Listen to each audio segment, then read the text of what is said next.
بسم اللہ الرحمن الرحیم اللہم صلی علی محمد وعلی آل محمد۔ السلام علیکم ورحمۃ اللہ وبرکاتہ۔ آج کی حدیث مشکوٰۃ المصابیح 5142 نمبر۔ رسول اللہ صلی اللہ علیہ وسلم نے ارشاد فرمایا، بے شک جب لوگ کسی ظلم، گناہ یا برائی کو دیکھیں گے اور اس کو روکیں گے نہیں تو قریب ہے کہ اللہ تعالیٰ انہیں اپنے عذاب کی لپیٹ میں لے لے، یعنی کہ ان پہ اس کا عذاب نازل کر دے۔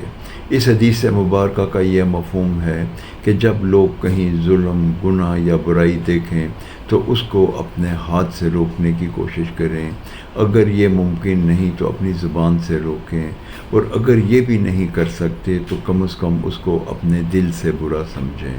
یہ ایمان کا سب سے کمزور درجہ ہے، اور اگر وہ یہ بھی نہیں کریں گے، یا تو گناہ کے، برائی کے اور ظلم کا ساتھ دیں گے، یا اس کو برا نہیں سمجھیں گے، تو پھر وہ اللہ کے عذاب کے لیے تیار ہو جائیں۔